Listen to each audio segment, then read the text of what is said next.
Les vraies voix Sud Radio, 17h-20h, Philippe David.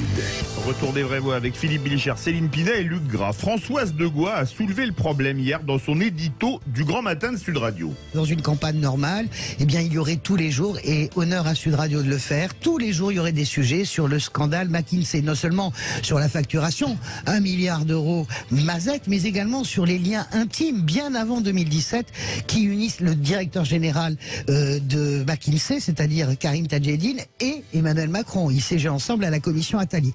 Et oui, on peut dire que le scandale McKinsey, le scandale des cabinets de conseil, représente sur les 4 dernières années 2,4 milliards d'euros. C'est un rapport du Sénat qui le dit. Et on se dit que l'indignation n'est pas particulièrement forte. En tout cas, elle est beaucoup moins qu'il y a 5 ans lors du fameux feuilleton du Penelope Gate, entre emplois fictifs, emplois chez des amis ou même les costumes de Bourgie. Sans oublier, il y a 40 ans, la fameuse affaire des diamants de Bokassa, dont les faits nous ont montré, et je vais parler vrai, parlons vrai, que c'était une affaire de corne-cul. Toutes les autres affaires, comme le coffre-fort de la République En Marche, l'enterrement de première classe de la commission d'enquête parlementaire sur Alexandre Benalla, et toutes les affaires frappant la Macronie, passent par pertes et profits dans les médias mainstream, d'où notre grand débat. Les médias passent-ils tout à Macron? Et vous êtes 97,8% à dire oui. Avec nous, René Frégosi, philosophe et politologue, auteur de « Comment je n'ai pas fait carrière au PS, la social-démocratie empêchée », publié chez Ballant. René Frégosi, bonsoir. Bonsoir.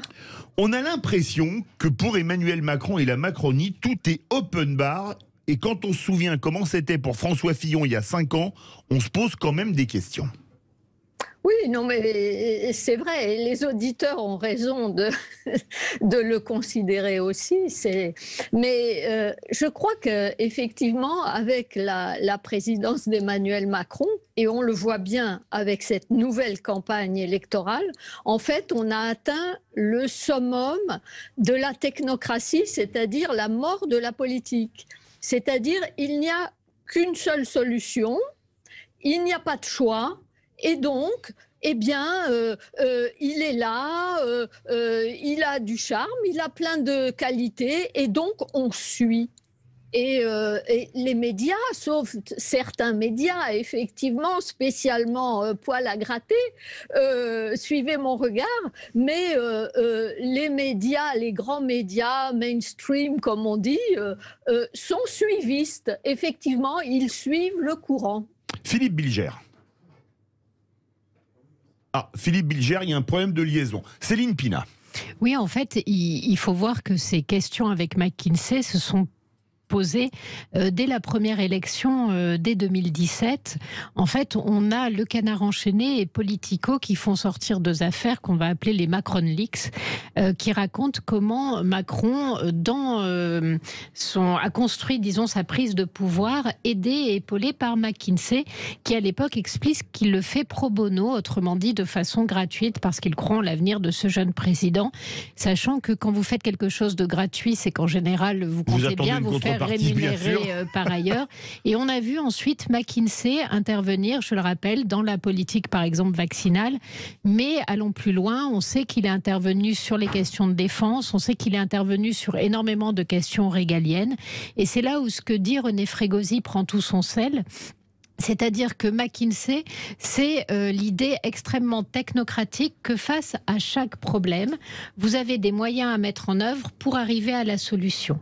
La politique, c'est pas du tout ça. La politique, elle part du réel, elle se demande ce qui est possible, comment vous allez réussir à convaincre les gens d'admettre votre solution et de la porter avec vous, et comment ensemble on va faire avancer les choses. On va peut-être changer le monde dans le meilleur des cas, mais en tout cas, on n'est pas dans une logique mathématique qui dit il suffit de mettre le bon moyen pour obtenir le bon résultat. Là, c'est comme si on confiait la politique à des contrôleurs de gestion. Ça ne peut aller que dans le mur, ça ne peut nous coûter qu'un maximum, et ce ne peut être qu'une escroquerie. René Frégosi. Oui, absolument. Bon, ça ne m'étonne pas que je sois absolument en phase avec ce que dit Céline Pina. Vous avez tous les deux pas fait carrière au PS, ceci explique cela. Sans doute, et on s'apprécie énormément. On s'aime absolument. beaucoup. Ça me fait très plaisir de te voir là, Céline. Moi aussi. Alors, il y a une connivence suspecte. Oui, c'est vrai, mais on le dit d'entrée. Hein. Donc, bon, mais je vais compléter, elle va compléter, on va se compléter. Non, mais effectivement, ce qui est, vous savez, bon, alors, ça ne date pas d'Emmanuel Macron, hein, cette question. Moi, je dis, on atteint le summum aujourd'hui de cette dérive technocratique, et d'ailleurs, elle est passée par le PS, cette dérive technocratique. Jean Popren parlait d'une social-technocratie. C'est en fait un groupe, ça participe de la restructuration de l'oligarchie, hein, de la réoligarchisation, je dirais, de nos sociétés. Et donc, eh bien, cette nouvelle oligarchie en construction, en reconstruction, en recomposition, elle est passée aussi par le Parti socialiste. Philippe Bilger. Ah pardon, allez-y. Non, mais... Philippe Bilger et sans connivence. Je n'aurais garde de m'immiscer dans un dialogue purement, j'allais dire socialiste ou anciennement socialiste. Non, mais plus sérieusement, on comprend bien pourquoi la technocratie macronienne a besoin de donner beaucoup d'action et d'emprise au cabinet de conseil. Moi, ce qui m'intéresse, c'est de savoir pourquoi profondément, ça s'est développé sous ces 5 ans.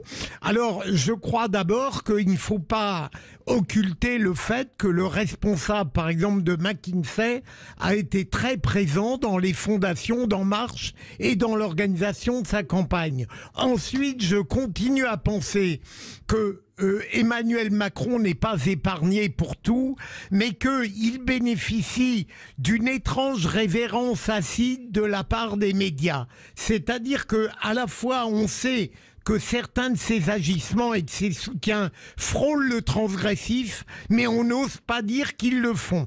Et troisième élément qu'on oublie, et je crois qu'il n'est pas complètement inconsistant, c'est que les médias ont tellement peur de reproduire le scandale qui a frappé François Fillon par le biais du judiciaire, qu'aujourd'hui, bizarrement, il se condamne à une sorte de frilosité. Je pense qu'il y a tout cela derrière l'abus de McKinsey et autres conseils et l'étrange impunité médiatique. René Frégosi.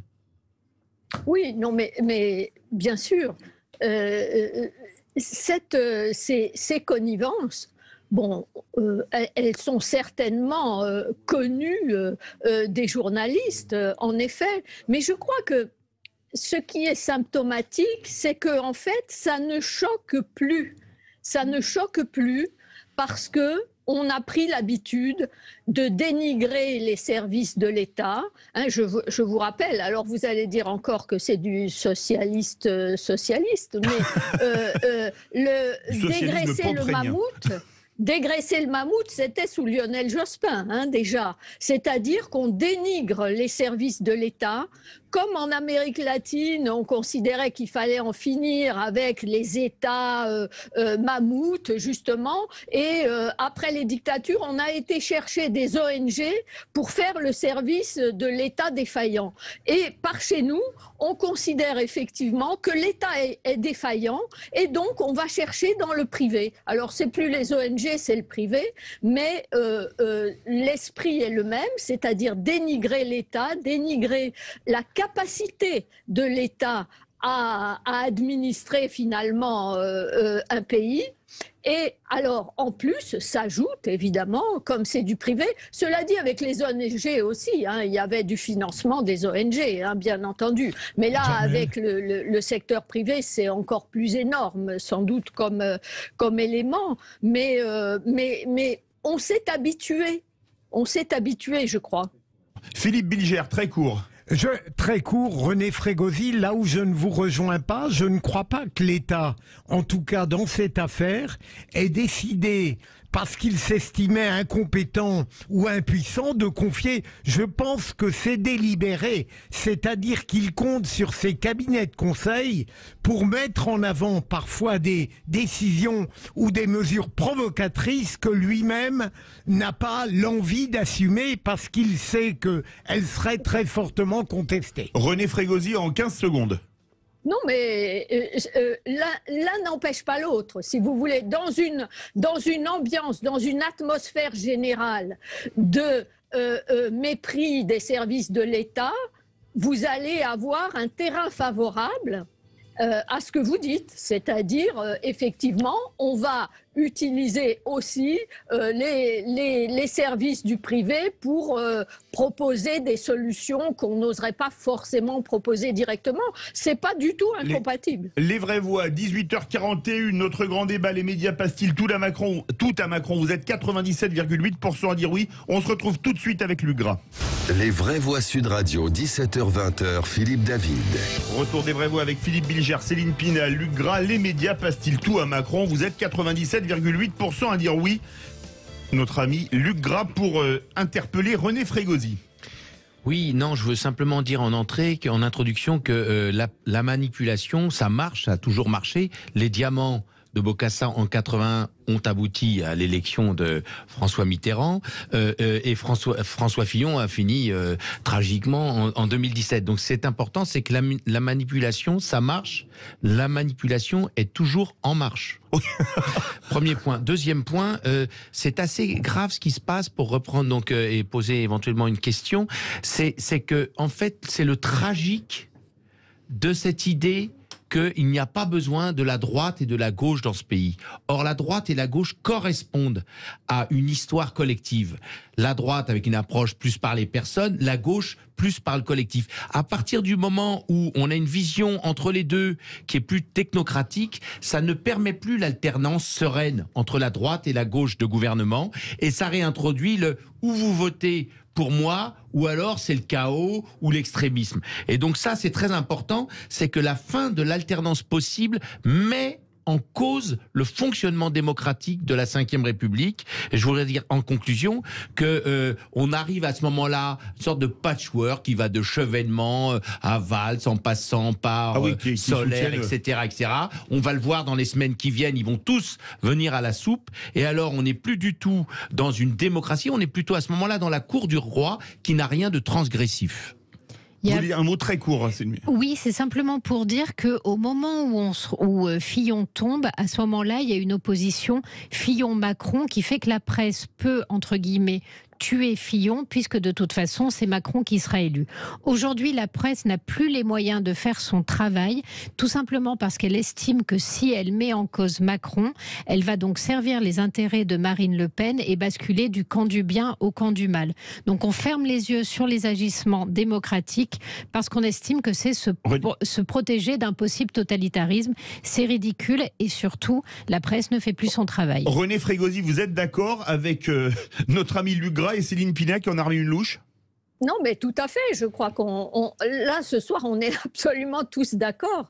Et effectivement, lorsque vous évacuez le clivage droite-gauche et que vous introduisez ce clivage, comme le dit Céline, entre le bien et le mal, c'est-à-dire entre une extrême droite diabolisée au maximum et la seule alternative possible, le macronisme, effectivement, bien sûr, on ne peut plus parler que d'Emmanuel Macron, puisque parler de ceux d'en face, c'est le diable. Donc, on ne parle que, effectivement, d'Emmanuel Macron en majesté. On part au 0826 300 300, direction Montèche dans le Tarn-et-Garonne. Bonsoir Pierre. Oui, bonsoir. Oui, en fait... les médias, ce sont de bons ambassadeurs pour Macron. Moi, je regarde tous les jours C'est à vous, avec Patrick Cohen, Bertrand, Charleroi, etc. Et en fait, on sent bien que ce sont des journalistes qui sont pour Macron. Même quand ils ont reçu Éric Woerth, ils ont été gentils avec lui. Voilà, et je dis que toutes ces affaires-là, comme quand il y a eu les costumes de M. Fillon, Et bien là, personne ne parle des affaires de M. Macron, que ce soit Benalla, etc. McKinsey. Ah mais non, mais oui, mais alors, très court. mais alors justement, politiquement, c'est pas gagné, parce que si le peuple, dans sa grande diversité, se rend compte qu'il y a une espèce d'oligarchie qui est en train de se mettre en place en faveur de Macron, il n'est pas sûr que Madame Le Pen, qui pourtant était pestiférée en 2017, n'ait pas quelque chance au deuxième tour de la présidentielle si elle rassemble tous ceux qui ne veulent pas de ce système. Alors justement, on va faire réagir René Frégosi, notre ami. Merci beaucoup Pierre de Montèche. Philippe Bilger veut réagir. Est-ce que vous ne croyez pas qu'en ce moment, qu'on ne me dise pas que je suis dans le complot, les journalistes sont plutôt sympas avec Marine Le Pen? Alors certaines émissions, et Pierre de Montèche disait vrai, sont carrément macronolâtres, et que si jamais entre les deux tours, c'est à nouveau Macron-Le Pen, là on va rediaboliser Marine Le Pen à toute vitesse. Écoutez, non, mais je pense surtout que ils estiment que de toute façon Marine Le Pen va perdre et que donc c'est la candidate la mieux placée, si j'ose dire, face à Emmanuel Macron, et donc on peut lui donner un petit peu la parole, parce que effectivement, bien sûr que en dehors des temps réglementaires pour la campagne, je veux dire, mais évidemment, c'est le pari d'En Marche, c'est le pari d'En Marche, c'est-à-dire de se trouver seul face à ce qu'on appelle les populistes. Philippe Bilger. Mais bien sûr qu'il y a objectivement, il y a bien sûr le risque, mais en fait, ils pensent que ce risque n'existe pas, surtout aujourd'hui avec un président sortant auréolé du chef de guerre. Philippe Bilger. Philippe, d'abord, je ne suis pas de votre avis. Étant un téléspectateur compulsif, il y a des émissions où Marine Le Pen, si elle n'avait pas cette patience infinie, pourrait réagir violemment devant la partialité. Je suis bien d'accord, mais il y a certaines émissions en ce moment où ils sont plutôt sympas avec elle depuis qu'elle est dans les sondages. Je l'ai remarqué. Deuxième élément, ça fait des jours que je m'indigne de cette affaire McKinsey.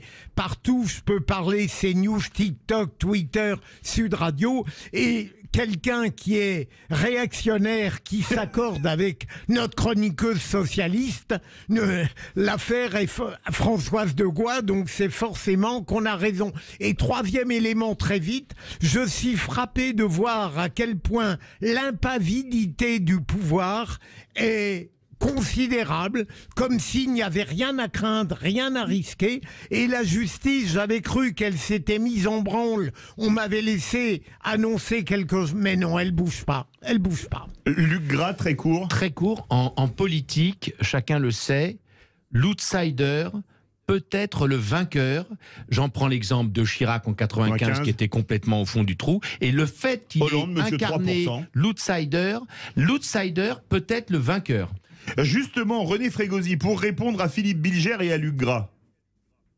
Oui, non, mais écoutez, moi, je ne suis pas spécialiste des médias et des journalistes, mais je pense qu'en fait, autour de Macron, on considère que c'est normal de s'adresser à des groupes privés comme ça. Donc, si vous voulez, c'est pas qu'ils ne craignent rien, mais c'est qu'en fait, pour eux, c'est normal. C'est comme ça que ça doit fonctionner, si vous voulez. Ils ne se sentent pas coupables du tout. C'est même pas qu'ils pensent qu'ils sont dans l'impunité. C'est que ça n'est pas punissable. C'est que c'est normal. Mais René Frégosi, Emmanuel Macron sait parfaitement que le responsable de McKinsey était l'un de ses amis proches et qu'il a participé à la fondation et à la subvention d'En Marche. Oui, mais l'entre-soi, c'est la normalité pour eux.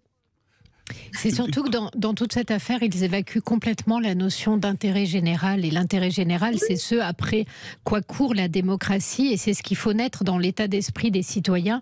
Et c'est ce qui fait que les citoyens soutiennent des politiques. Si votre politique, c'est la résolution d'une équation, alors vous n'avez même pas besoin de peuple, finalement. Il suffit que vous soyez outillés pour résoudre l'équation. On voit bien que c'est pas comme ça que la politique marche. Et c'est ce qui est en train de nous amener dans le mur. En 30 secondes à peine, René Frégosi, le mot de la fin. Oui, je pense que à vouloir instaurer l'alternative, justement, le bien contre les populistes, on risque d'aboutir à l'alternance et à l'arrivée des populistes. Effectivement, au pouvoir. Merci beaucoup René Frégosi, philosophe et politologue, auteur de Comment je n'ai pas fait carrière au PS, la social-démocratie, publié aux éditions Ballant. Verdict sur Twitter, les médias passent-ils tout à Macron? Vous êtes désormais 97,9% à dire oui,